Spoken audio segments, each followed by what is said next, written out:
Halo semuanya, kembali lagi bersama saya Michael. Di video kali ini kita akan bahas update market crypto karena lumayan ada pergerakan yang terjadi untuk market crypto secara khususnya di hari ini. Jadi saya akan coba melihat atau membahas mengenai outlook untuk crypto yang kita alami saat ini gitu ya, khususnya untuk price action dari Bitcoin sendiri yang kita akan coba bahas juga apakah penurunan ini adalah pertanda bahwa market akan kembali mengalami penurunan lagi atau sebaliknya gitu ya. Jadi video kali ini kita akan bahas, dan kalau misalnya teman-teman suka video ini jangan lupa untuk share videonya, like ataupun subscribe. Kita bisa langsung masuk untuk ke dalam pembahasan ya. Dimana nih kita bahas bahwa market memang mengalami penurunan 3,4% secara total untuk hari ini. Bahkan sekarang Bitcoin di area level 22.300 mengalami penurunan 4% gitu ya. Beberapa altcoin juga mengalami penurunan yang lumayan besar, tapi kita bisa lihat bahwa Bitcoin ini menjadi salah satu lebih besar lah secara penurunan ya. Bitcoin turun 4%, teman-teman bisa lihat seperti XRP, Matic ini turun 2,1%, 2,4%, gak terlalu besar. Beberapa altcoin tapi juga ada yang besar sih sebenarnya ya. Kita lihat dari sini, Agix 12%, DYDX, Lunce, Aptos ya, beberapa kripto lainnya gitu ya. Apakah ada gainers? Saat ini masih cukup ada beberapa hijau di sini. Jadi ini masih mix gitu ya, tapi penurunan Bitcoin saya rasa sendiri cukup tajam sebenarnya. Di sini kita ada Immutable X, Casper, Maker, Yearn Finance yang lumayan mengalami kenaikan ya. Jadi di video kali ini kita bahas secara Bitcoin maupun salah satu mungkin kripto yang bisa teman-teman pantau dalam beberapa hari ke depan yang akan saya coba bahas juga di video ini gitu ya. Nah, kita bahas secara Fear and Greed Index pun kita sebenarnya di area level neutral. Jadi belum masuk ke dalam area fearful ataupun ke greed, kembali lagi ke area benar-benar 50 tengah gitu ya, di netral. Nah, kita bahas dari sini dari Tetox Makro dan bahas 116 juta dolar long liquidation. Jadi orang-orang yang mungkin mau Bitcoin harganya naik membuka posisi futures long di sini pada saat mengalami penurunan besar ini, mereka terkena likuidasi yang lumayan besar gitu ya, 116 dolar. Jadi banyak korbannya. Ya. Kita next up lagi di sini. Ini dari Runner XBT. Ini juga cukup menarik. Kenapa? Karena kita menganalisa flow reaksi market setelah penurunan besar terjadi. Karena kalau teman-teman lihat contohnya ya, ini saya kasih contoh. Ini kita close semuanya di sini. Jadi benar-benar clean grafik, nggak lihat apa-apa. Kita lihat di time frame 15 menit ya. Di sini teman-teman bisa lihat di sini market price action biasa gitu ya, normal. Lalu tiba-tiba boom, drop besar seperti ini. Ini dropnya cukup bukan ya, bisa dibilang dump sih. Kenapa? Karena ini 6% dalam kurun waktu mungkin setengah jam, paling setengah jam 45 menit, 1 jaman minus 6,2%. Jadi ini shock the market juga gitu pada saat mengalami penurunan ini. Karena di sini kita bisa Bitcoin membuat range gitu ya. Bahkan kalau kita lihat secara time frame atau kita lihat ke grafik lainnya, misalnya kita dari sini. Ini apakah di sini? Nah, kita lihat dari sini pun sebenarnya ini bisa dibilang fake out juga. Kenapa? Karena kita bisa secara short term time frame-nya bisa dikatakan ini dia mulai breakout di sini. Bitcoin mulai breakout, mulai ada gaining strength di sini. Gitu ya, mungkin orang lihat ini retest untuk Bitcoin kembali mengalami kenaikan gitu. Tapi kita sudah bahas juga di beberapa video. Nah, ini memang 6 hari lalu gitu. Namun saya sudah merasakan bahwa potensi Bitcoin mulai mengalami pelemahan gitu, mengalami pelemahan, dan benar ternyata ini terjadi, big candle movement terjadi dan Bitcoin mengalami dump. Saat ini bagaimana? Saat ini dia masih konsolidasi. Nanti kita akan bahas lebih detail lagi gitu ya. Nah, di sini kita bisa lihat more sellers than buyers. Ya pastinya lebih banyak yang menjual daripada membeli. Kenapa? Karena yang market mengalami penurunan seperti ini artinya nggak ada pembeli sama sekali gitu, bahkan turun langsung 6% gitu untuk Bitcoin dalam 35 menit. Almost 10% of all USDM open interest wipe out. Jadi artinya 10% posisi langsung yang kena wipe out gitu, hilang, kena liquidation. Totalnya sekitar 116 dolar. Oke. Next up kita lihat nah, ini kita mulai secara open interestnya. Pay close attention to vertical dash line. Di sini, secara open interest, ini teman-teman lihat aggregate open interest stablecoin. Jadi ini langsung pada saat penurunan terjadi, lalu mulai mengalami kenaikan. Open interestnya mulai naik ya. Since that point, more than 5,200 contracts gitu ya, 5.200 kontrak Bitcoin untuk yang leverage mulai masuk lagi ke dalam market. Ini antara mereka mulai longing lagi karena ini Bitcoin bisa dibilang dikatakan di level support.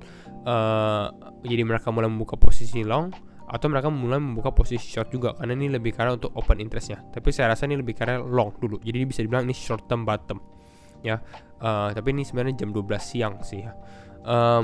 Next up di sini, people are shorting Bitcoin here at the lows while spot has started buying. Secara futures banyak yang mulai shorting. Ya kenapa? Karena Bitcoin breakdown, intinya seperti itu. Namun kalau kita secara spot ya, orang-orang yang beli benar-benar Bitcoin ya mereka masih mulai membeli lagi. Kenapa? Karena Bitcoin mengalami koreksi. Ya. Kalau kata si runner XBT sebenarnya might squeeze some bottom over leverage shorts. Time to short was 24 to 25. Jadi maksudnya kalau mau shorting Bitcoin sebenarnya di area level 24.000 atau 25.000, bukan saat ini. Ya. Di sini kita bisa lihat juga dari skew Bitcoin perpetual shorts beginning to take some profits here. Jadi ini udah turun, udah mulai take profit lagi. Intinya seperti itu. Gitu ya, would let structure develop before taking a position. Ya ini structure develop, tapi sebenarnya kalau kita lihat saat ini pun, kalau saya perhatikan ya, kita menunggu development of structure dari Bitcoin. Gitu. Namun kalau kita lihat secara price action ya, ini teman-teman lihat dari 15 menit saja gitu ya. Sebenarnya nggak terlalu banyak movement yang terjadi untuk Bitcoin sendiri secara khususnya. Ini kalau kita tarik garis pun, ya basically dia price actionnya ya sideways di area ini aja. Ini range-nya pun hanya 0,6%, turun 0,5%. Jadi nggak ada penguatan signifikan. Di sini kena memang hit level ini. Nanti saya bahas di satu grafik lagi biar teman-teman ada gambaran.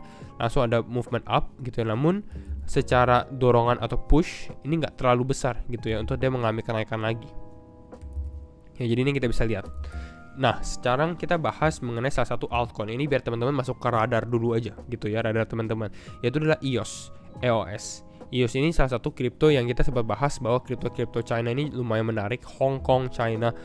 Jadi ini teman-teman bisa perhatikan EOS sendiri. Nanti mungkin saya akan bahas mendetail di salah satu video ke depannya gitu ya. Namun ini untuk teman-teman biar lebih familiar aja. Kenapa EOS? Di sini ya. Bentar kita lihat tweetnya jalan dulu. Intinya EOS ini akan ada upgrade gitu ya. Pada tanggal 14 April, berarti bukan tahun depan tapi bulan depan, EOS EVM atau Ethereum Virtual Machine ini bakal launching. Ya. Lalu combining the performance of EOS with the familiarity of Ethereum and Solidity developers are in for a treat. Ya, Solidity developers adalah ya kan bahasa pemrograman Ethereum. Dan secara ini EOS EVM ini bakal menjadi fastest Ethereum Virtual Machine dibandingkan dengan mungkin kalau di sini 3 times faster dan Solana ataupun Solana plus BNB ataupun 25 lebih cepat dari Avalanche. Jadi ini menjadi salah satu yang kita bisa consider juga. Gitu. Di sini teman-teman bisa lihat ya. Ini secara swappingnya aja. Ethereum Uniswap di sini average swapsnya per secondsnya berapa gitu ya. 9 per detiknya. Celo 24, Avalanche mungkin 31, Polygon 47, EOS ini 814 per detik. Ya secara swappingnya. Jadi ya ini menjadi salah satu fundamental yang menarik. Dan saya akan lebih bahas mungkin lebih mendetail di video berikutnya. Namun kita akan bahas lebih untuk Bitcoin dulu terlebih dahulu gitu ya untuk saat ini. Back to Bitcoin. Oke, ini grafiknya yang kita lihat. Ini hampir sama juga kan, kita bisa lihat bahwa mengalami penurunan. Nah, secara time frame 4 jam kita zoom out dulu ya. Oke, ini grafik yang kita sering bahas. Ini kotak-kotak ini sebenarnya nggak saya ubah sama sekali gitu ya. Namun kalau teman-teman lihat dari saat ini pun liquidity kita sama bahas di bagian bawah sini. Kalau kita scroll, kita tarik garis ini gitu ya ke area ini persis sebenarnya di area liquidity juga di zona ini. Di zona liquidity. Makanya bisa dikatakan ya Bitcoin sekarang ranging di area level 22.300-an. Pada saat area liquidity yang sama, support menjadi di sini ya saya mention support di sini, lalu ada resistance, lalu sekarang berada di level support lagi di area ini. Ya. Dan penurunan Bitcoin yang cukup panjang di sini, wick candle-nya pun ini bisa kita perhatikan juga. Ini berada di short term resistance dan sekarang menjadi short term support juga kalau kita panjangkan gitu di area ini. Itu jadi ini beberapa level yang teman-teman bisa lihat. Nah, saat ini yang kita mau tahu adalah apakah support ini bakal hold atau tidak dan bisa push up Bitcoin untuk mengalami kenaikan lagi, bisa naik lagi atau kembali mengalami penurunan lagi. Untuk saat ini pun kalau teman-teman tanya bagaimana, menurut saya kalau saya sendiri masih condong lebih ke arah bearish juga gitu ya. Mungkin ini bukan bottom ya gitu. Jadi kalau saya lihat ya mungkin Bitcoin masih ada potensi mengalami koreksi lagi ke bawah sini, baru mungkin ada short term push yang lebih besar lagi gitu. Kenapa? Karena di sini dorongannya kurang sih.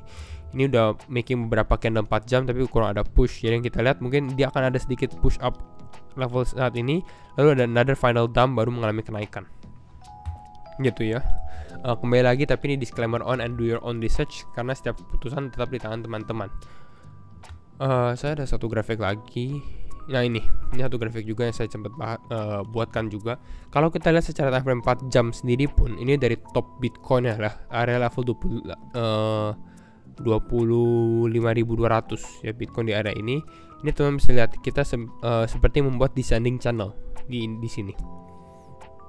Salah satu skenario yang saya perhatikan sebenarnya ada potensi sebenarnya untuk Bitcoin testing ke area middle line ini, garis tengah ini. Mungkin lebih jelas kalau teman-teman di time frame 2 jam.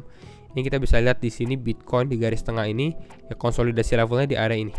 Gitu. Jadi kalau kita lihat Bitcoin, potensi yang kita mau adalah sebenarnya dia bisa ada push up naik ke area ini. Area berapa itu? Ini adalah area kisaran level 226-227 gitu ya. Karena ini menjadi level support ataupun resistance. Considering kalau misalnya ada final dump lagi, dump terakhir istilahnya, ya mungkin ke area level 217, atau bahkan sebenarnya target pun sebenarnya Bitcoin bisa ke area 28 sih saya rasa kalau penurunan besar terjadi. Namun kalau kita skenario descending channel ini mungkin penurunannya ya kisaran di area yang sama 21 ribuan. Jadi kita lihat mungkin lebih karena Bitcoin untuk mengalami kenaikan dulu, baru mungkin ada sedikit penurunan lagi, testing ke area level 217 atau 215 di area konsolidasi di ini gitu ya. Baru mengalami movement upside lagi, mungkin testing ke arah ini, baru ada final dump lagi kalau kita lihat untuk saat ini. Tapi kita lihat secara trennya di Bitcoin udah mulai reversing ya, udah seperti kehabisan gas gitu. Jadi ini teman-teman harus hati-hati. Secara tren mungkin di awal tahun kita lihat tren Bitcoin cukup positif. Kalau kita scroll back ke sini cukup positif, namun di sini udah mulai ada pelemahan besar gitu. Jadi ya teman-teman bisa perhatikan altcoin masih ada beberapa yang strong, namun Bitcoinnya mulai sedikit cenderung mengalami pelemahan ya. Jadi mungkin ini dulu sekedar info untuk teman-teman. Kita cek Bitcoin dominance juga sebelum kita end videonya. Bitcoin dominance. Oke, ini cukup banyak coretan di sini.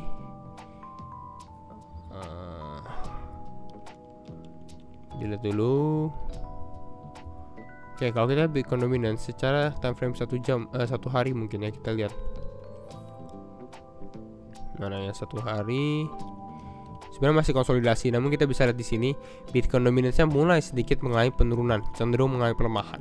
Ini dikarenakan yang kita bilang Bitcoin ini lebih terkena dampaknya. Secara penurunan lebih besar, Bitcoin turun 4%, tapi Ethereum atau Binance kita lihat ini penurunannya mungkin 2%, 3% untuk altcoin. Ada suatu saat sebenarnya altcoin akan lebih bleeding lagi, lebih berdarah lagi. Itu yang kita harus takutkan itu ya. Dan pada saat terjadi seperti itu, saya rasa Bitcoin dominance akan mulai reversing back up lagi. Yang mungkin terjadi untuk saat ini sebenarnya adalah hal itu gitu, dimana sedikit mengalami penurunan lalu mengalami upside dulu di sini, testing ke ada resistance, baru mengalami penurunan di sini. Ya pada saat mengalami penurunan di sini, ini mungkin Bitcoinnya turun, tapi altcoin turunnya lebih besar lagi gitu kalau kita lihat dari Bitcoin dominance. Jadi mungkin ini dulu sekadar update untuk market crypto ya. Jadi kalau misalnya teman-teman suka video ini, kita bahas sedikit update kenapa, karena Bitcoin mengalami penurunan juga. Jangan lupa untuk share videonya, like ataupun subscribe. Dan sekali lagi thank you semua for watching and see you in the next video. Bye bye.